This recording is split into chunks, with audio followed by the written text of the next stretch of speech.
The White House announced that President Biden will be traveling to Saudi Arabia in a few weeks. With gas prices near record levels, the president is looking for the Saudis to pump more oil.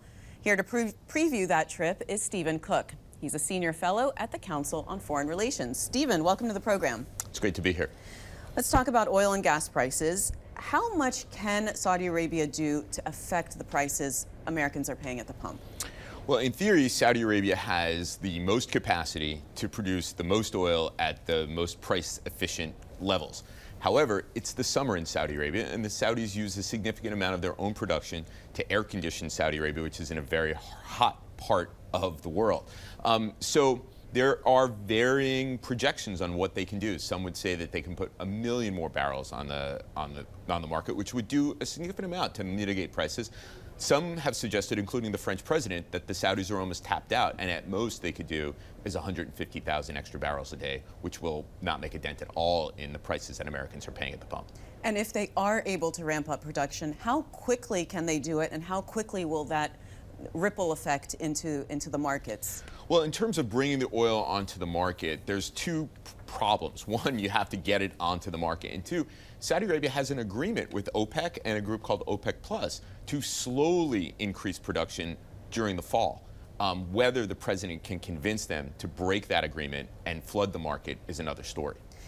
So, speaking diplomatically now about this trip, how should the White House balance the considerable human rights abuses that the Saudis carry out, including the murder of Washington Post reporter Jamal Khashoggi, that was in 2018, with these real needs of Saudi oil?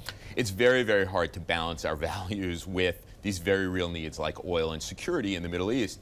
What the administration has been doing in the run-up to the trip has been speaking out on specific issues related to human rights in Saudi Arabia. That is something. It's certainly not going to be enough to satisfy the human rights community, given Saudi Arabia's long and a terrible record on human rights. But at least it's something. The real issue at the heart of this trip is oil, security, and perhaps the normalization of relations between Saudi Arabia and Israel. So let's talk about security first. How important is Saudi Arabia to U.S. interests in the region? Well, the overriding interest for the United States in the region is the free flow of oil resources out of the region to the global market. And Saudi Arabia is the world's largest exporter of oil. We have committed to ensure the security of those flows. Therefore, Saudi Arabia and cooperation with Saudi Arabia in security is very, very important. Obviously, the U.S. and Saudi Arabia have a common threat, which is Iran's nuclear program. How should the U.S. approach that? What does Saudi Arabia want from the U.S.? Yes, well, this is perhaps the biggest security issue and a place where the United States and Saudi Arabia actually disagree. The Saudis were not enthusiastic about the JCPOA, the Iran nuclear deal in 2015, and they haven't been enthusiastic about the Biden administration's efforts to try to get back into that agreement. What the president is likely to do under these circumstances is offer the Saudis a more robust American security guarantees in light of the Iranian threat. All right, so let's talk about those security guarantees. What is it that Saudi Arabia is looking for, and how likely is it? Well, the Saudis' opening bid is a NATO-like commitment that an attack on Saudi Arabia would be considered an attack on the United States. It's extremely unlikely. We should take that off the table.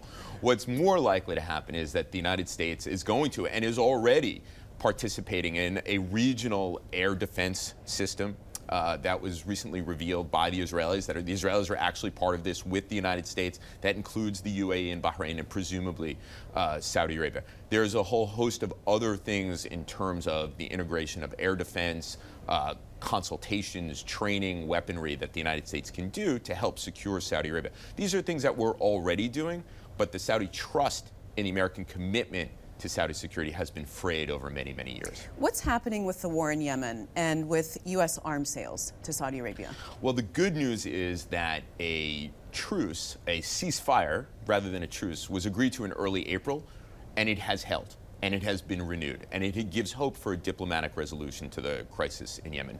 All that said, the United States has been, I should say, ambivalently supportive of the Saudi effort in its intervention in Yemen.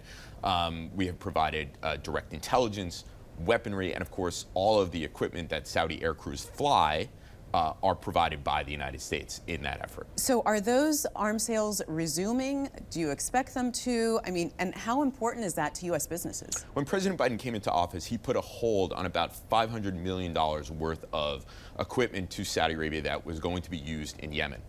That equipment has not been released to Saudi Arabia, but since then there have been two other pretty significant arms deals with the Saudis. One is for air-to-air missiles, and the other is for a service contract. The Saudis would be unable to fly their Air Force without American contractors servicing that aircraft. Those are pretty big deals, and they do overall contribute to the Saudi intervention in Yemen. You mentioned Israel, and there was, of course, the Abraham Accords with some Arab countries, not Saudi Arabia. Where does that relationship stand? Well, in many ways, Saudi Arabia is a virtual member of the Abraham Accords. Israelis can fly on Israeli airlines from Dubai or Abu Dhabi directly to Israel over Saudi airspace. The Saudis have given their okay for greater Emirati and Bahraini security cooperation. What I think Biden is looking for in this trip is a more public step on the Saudi part towards normalization. I think will that happen? Well, it's possible. It's something that has been discussed. It's something that the Saudis actually want to do, but the Crown Prince has been clear that the Israelis do need to make some steps towards the Palestinians in order for him to be more public about his normalization. All right, Stephen, nice to talk to you. Thanks so much for coming in. My pleasure. Thanks for watching. If you enjoyed the video, give it a thumbs up and subscribe to our channel so you don't miss out on any future Government Matters interviews.